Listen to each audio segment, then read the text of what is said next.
बीडचे राष्ट्रवादी शरदचंद्र पवार पक्षाचे खासदार बजरंग सोनवणे आपल्यासोबत आहेत. त्यांच्यावर छत्रपती संभाजीनगर महानगरपालिकेची जबाबदारी आहे. काय सांगाल बाप्पा, आपण जे ते अनेक वेळा या ठिकाणी बैठक घेतात, आज काय फायनल बैठक झाली? नाही, फायनल बैठक नाही झाली. आमची प्राथमिक आता काँग्रेस आणि आमची त्यांचे काही पूर्ण नेतेगण आणि आमचे सर्व नेते असे मिळून एक बैठक झाली. रात्री पण झाली. हे बैठकीच्या फेऱ्या होत असतात. आता शिवसेनेबरोबर आम्ही दोघंजण मिळून बैठक करणार आणि त्याच्यानंतर निर्णय फायनल होईल. वेळ कुठे? उद्या शेवटचा दिवस. नाही, तुमच्याजवळ तुम्हाला वाटतं वेळ नाही, पण आम्हाला आणखी वेळ वाटतं. आम्ही रात्रीच फायनल करू, काही काळजी करू नका. उद्याचा दिवस आहे ना अख्खा. कोण कोण असणार आहे? ठाकरे शिवसेना, तुम्ही वंचितसोबत असणार आहे? हो, आम्ही प्रयत्न करतोय वंचित आमच्यासोबत राहा. जेवढे म्हणजे जातीयवादी पक्षाच्या विरोधातले सर्वजण पक्ष एकत्र येऊन आम्ही एकत्रित काम करून एकत्रित आम्हाला निवडणूक लढवायची आमची प्रामाणिक इच्छा आहे. आम्ही त्या पद्धतीने मी प्रयत्न करतोय. काळेसाहेब आमच्यासोबत आहेत, दानवेसाहेबांशी बोलतोय, वंचितचे पण सर्वांचे आमचे लोक बोलत आहेत. त्याच्यामुळे आम्ही प्रयत्न करतो की चौघही आम्ही एकत्र लढू. आता बघूयात उद्या काय होते. आपण बघतोय पुण्यात जे आहे ते दोन्ही राष्ट्रवादी एकत्र आल्यात. मात्र संभाजीनगरमध्ये दादाच्या राष्ट्रवादीने स्वतंत्र उमेदवाराची घोषणा केली. ते सिंबर उमेदवार रिंगणात उतरवणार. तो प्रयोग तुम्हाला इथं करता आला असता का? चर्चा झाली नाही? नाही, मराठवाडा हा एक वेगळं रसायन आहे. त्याच्यातलं संभाजीनगर आहे. त्याच्यामुळे दादांच्या आणि आमच्या राष्ट्रवादीची कुठं आघाडी झाली, कुठे युती झाली ह्याच्यावर मला काही सांगता यायचं नाही.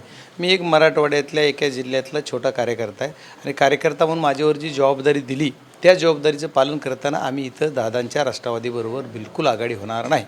आम्ही आमची ही महाविकास आघाडीच्या लोकांबरोबरच आमची महाविकास आघाडीतली बैठक होईल आणि त्याची बैठक बी होईल, चर्चा होईल आणि तशीच आमची आघाडी होईल. इथं म्हणजे संभाजीनगरमध्ये मोठा भाऊ कोण असेल तुमच्या महाविकास आघाडीत? आमच्याकडे मोठा छोटा असलं काही नाही हो. आम्हाला काय, जो की निवडून येणार आहे, मेरिटवर जो कोण निवडून येणार आहे त्याच्याप्रमाणे आम्ही त्याला उमेदवार, आमच्याकडला कॅन्डिडेट, त्यांच्याकडला कॅन्डिडेट कोणत्या कॅटेगरीतला कसा बसतो आहे त्याच्यानुसार आम्ही निर्णय घेऊयात. असं काही आम्हाला ह्याला एवढ्या जागा आहे तेव्हा तेव्हा जागेमुळं नाही. वाद याच्यासाठी की आम्हाला समोरच्या माणसाला जी आमच्यावर जातीवादी पक्ष किंवा जी हे करून लढत आहे त्यांना कुठंतरी रोकायचं आहे आणि आम्हाला इथे विकासाचं राजकारण करण्यासाठी आम्हाला तिघाला महाविकास आघाडीची आमची नॅचरल आता झालेली मागच्या 5 वर्षापासून त्या महाविकास आघाडीच्या माध्यमातून आम्हाला इथं फाईट आऊट करायचं आहे, आम्हाला जिंकायचं आहे आणि आमच्या या महानगरपालिकेवर आमचा महाविकास आघाडीचा झेंडा कसा लावायचा यासाठी आम्हाला बघायचं आहे. आपण ज्या पद्धतीने बघतोय भाजप शिवसेना सत्ताधारी पक्ष आहेत, त्यांचं तुम्हाला आव्हान असणार आहे? आम्हाला जनतेची साथ असणार आहे. जनतेचा मूड काय हे तुम्ही बघा. जनतेनं मागं लोकसभेला काय मॅन्डेट दिले ते तुम्ही बघा. आता विधानसभेला त्यांनी काय काय केले नाटकं ती आता त्याच्यावर मी काय बोलणार नाही. त्याच्यामुळे आता नगरपरिषदेच्या निवडणुका झाल्या, नगरपंचायत नगरपरिषदेच्या त्याच्यासुद्धा कशाचा पाऊस पडला. पण आता आम्ही पण सावध झालो. जसं त्यांनी विधानसभेला केलं त्याची पुनरावृत्ती नगरपरिषद पंचायतला झाली, पण आता आम्ही लोकसभेची पुनरावृत्ती करणार. एवढं तुम्हाला म्हणजे पूर्ण ठामपणे सांगतो, जिम्मेदारीने सांगतो की लोकसभेची पुनरावृत्ती आता महानगरपालिकेच्या निवडणुकीमध्ये होईल. आपण बघतोय भाजप शिवसेनेच्या अनेक बैठका झाल्यात युतीतल्या, मात्र त्यांच्यातही अजून तोडगा निघाला नाही.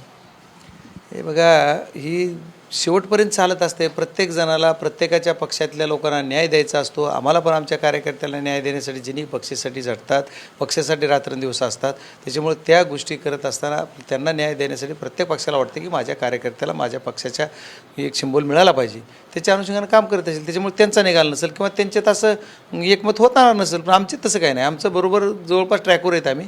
आमचं नक्की लवकरात लवकर डिक्लेअर होईल. आम्ही आमच्या ट्रॅकवर आहेत. त्यांचं काय चाललं आहे आम्हाला माहीत नाही, पण आमचं मात्र नक्की झालं की आम्ही तिघंजण चौघंजण आम्ही एकत्र लढू किंवा जी आणखी कोणी येतील त्यांना बी घेऊ आम्ही एखादी दुसरी जागा. आम्हाला जागा घेणं, लढणं हा महत्त्वाचा विषय नाही. आमचा निवडून येणं, आमची महाविकास आघाडी ही आमचं उद्देश आहे.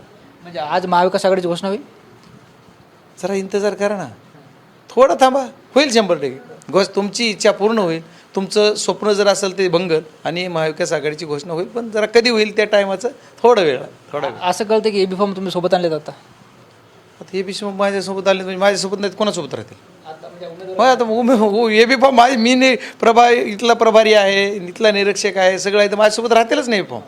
आता ती काय रस्त्यावर थोडं घेऊन फिरायलो. हे बी फॉर्म माझ्यासोबत असणार. आज उमेदवाराला भेटणार नाही, उमेदवाराला जोपर्यंत महाविकास आघाडीची घोषणा होत नाही तोपर्यंत कसा ए बी फॉर्म मिळणार? फॉर्म भरते सगळे. ए बी फॉर्म आम्ही महाविकास आघाडीची घोषणा झाल्याच्यानंतर कुठल्याही पक्षाने आमची आणखी घोषणा केलेली नाही. म्हणजे आमच्या ना काँग्रेसनं केली, ना शिवसेनेनं केली, ना आम्ही केली. आम्ही तिघंजण मिळून आज संध्याकाळपर्यंत, तुम्हाला उद्याची तारीख येऊ देणार नाहीत, लई झालं तर आम्ही उद्या सकाळपर्यंत आमचा विषय फायनल होईल. त्याच्यामुळे तुम्ही जरा स्वसा ना, थोडासा दम काढा. गडबड लई झाली तुम्हाला. कार्यकर्त्यांना उत्सुकता म्हणजे कार्यकर्त्यांना नक्की माहिती आहे की आपलं काय होणार आहे. सगळेजण आम्ही आमच्या कार्यकर्त्याला न्याय द्यायसाठी प्रयत्न करू आणि आमच्या कार्यकर्त्यांना आम्ही न्याय देऊ आणि आम्हाला काही अडचण नाही. आम्ही सर्वजण तिघंजण म्हणून एकत्र लढू. निश्चित आपण बघतोय आपल्यासोबत होते खासदार बजरंग सोनवणे, ज्यांनी छत्रपती संभाजीनगर महानगरपालिका निवडणुकीच्या अनुषंगाने आपल्याशी संवाद साधलाय. कॅमेरा पर्सन हर्षल निकमसह ज्ञानेश्वर लोंढे, TV9 मराठी, छत्रपती संभाजीनगर.